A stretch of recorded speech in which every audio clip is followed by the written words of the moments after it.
लोग हैं जिनको बाबा साहब ने एक नाम दिया है। मनुस्मृति जब था तो हमको जाति में नाम दिया गया था। यादव है, कुर्मी है, कुशवाहा है, रविदास है, पासवान है, कोई राजपूत है, कोई भूमिहार है, कोई ब्राह्मण है। जब संविधान बना तो बाबा साहब ने हमें नाम दिया SC, ST, OBC, जनरल, अल्पसंख्यक, यही कहा ना। तो इस देश में जो 90% आबादी है SC, ST, OBC और अल्पसंख्यक समाज का, उसके आदमी को वीडियो बनाने में दिक्कत है और बोलने में दिक्कत है, और इसीलिए हमारी ये हालत है। लिखना, पढ़ना, जो समाज वीडियो बनाना नहीं जानेगा, बोलना नहीं जानेगा, उस समाज की तरक्की नहीं हो सकती है। मैं इसका एग्जाम्पल दे रहा हूं कि आप लोग टेलीविजन चैनल देखते हैं ना, उसमें कभी देखे हैं किसी एंकर का नाम है महतो, कुशवाहा, पासवान, राम, माझी? अच्छा, वो टीवी वाला क्या करता है? सड़क बनाता है, खेती करता है, दौरी छिंती बिनता है, बकरी पालता है, गाय पालता है। कौन सा मेहनत का काम करता है? फैक्ट्री में मजदूरी करता है। वो सिर्फ बात बनाने का काम करता है। और बात क्यों बना रहा है? क्योंकि वो पढ़ा लिखा है। तो इस देश के 90% लोग जो सड़कें बनाते हैं, जो कुर्सी बनाते हैं, जो ये बिल्डिंगें बनाते हैं, जो लोहे का काम करते हैं, चमड़े का काम करते हैं, सब्जी उगाते हैं, और अब जब बाबा साहब का संविधान लागू हुआ, पढ़ने लिखने का हक मिला, तो इसरो और नासा में वैज्ञानिक भी है, डॉक्टर भी है, इंजीनियर भी है, और इक्का दुक्का हम जैसा पत्रकार भी है। तो जो समाज जीव चलाना जान जाएगा, जो समाज जीव चलाना जान जाएगा, जवान चलाना जान जाएगा, उसी की सत्ता होगी और उसी का धर्म भी बचेगा। जब संविधान नहीं था तब भी धर्म था। हमारे बाप दादा भी किसी न किसी धर्म को मानते थे, लेकिन उनका तो भला नहीं हुआ पिछले 1000 साल में। भला कब हुआ हमारा?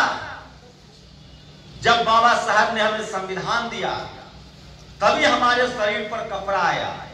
और जिन लोगों को नहीं भरोसा है, वो अपने पुरखों की जन्म कुंडली उघाड़ के दिखवा ले। अगर वो आज के समय में जो संविधान ने नाम दिया है, दलित, पिछड़ा, आदिवासी, किसान जातियां, वो अपने पुरखे का 500 साल का इतिहास देख ले, उनके पास कुछ नहीं था। लेकिन जैसी वो 1000 साल से पीछे जाएंगे तो उनके पुरखे राजा थे।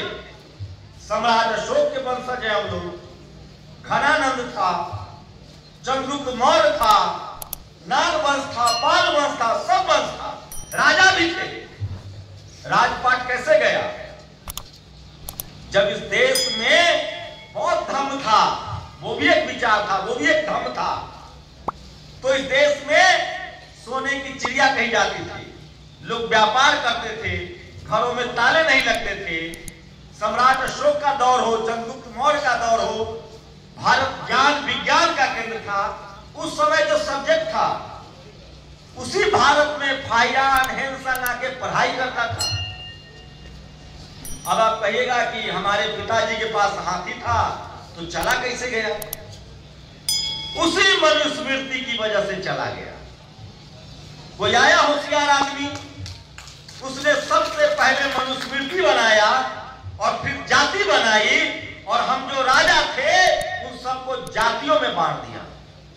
पहले 4 ही कुल हुआ करते थे, शक वंश, नंद वंश, खत्रिय, जो आज किसान जातियां हैं,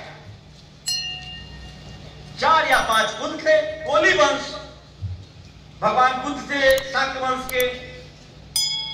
कोई आया होशियार आदमी, उसने मनुस्मृति बनाया और हम सबको जातियों में बांट दिया। और जानते उसने क्या किया उस संविधान में? हमारे IITian कह रहे थे कि उनको आरक्षण मिल रहा है। वो आरक्षण नहीं था उनका, वो बेईमानी थी। विशेषाधिकार था, उसके लिए कोई वोटिंग नहीं हुई थी। संविधान बना था तो संविधान सभा में 250 लोग थे, सहमति बनी थी, 2 साल से 3 साल बहस हुई थी, तब संविधान बना। मनुस्मृति पर कहां बहस हुई थी, हमको बताइए।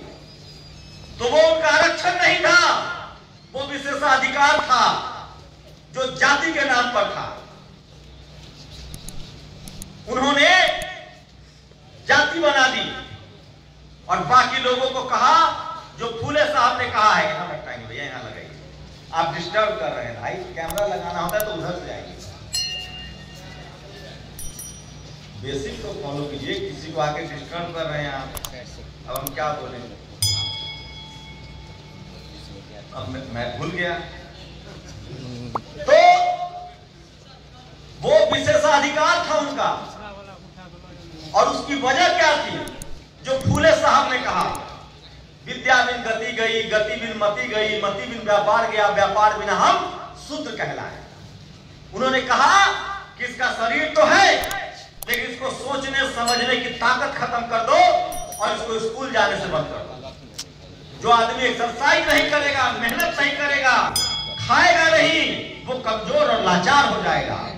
और जो आदमी खाएगा भी, मेहनत भी करेगा, लेकिन अगर उसके मस्तिष्क को एक्सरसाइज नहीं मिलेगा, पढ़ाई लिखाई ज्ञान विज्ञान से उसका नाता टूट जाएगा। तो देखे नहीं है हम लोग बहुत बड़ा बड़ा सांड भी नाच देते हैं। हमारे जो खेतिहर भाई हैं, जो बहुजन समाज है, भैंस कौन पालता है? सांड बैल कौन नाचता है? हाथी का जो बागडोर है वो किसके हाथ में है? महावत के हाथ में। किस समाज का है?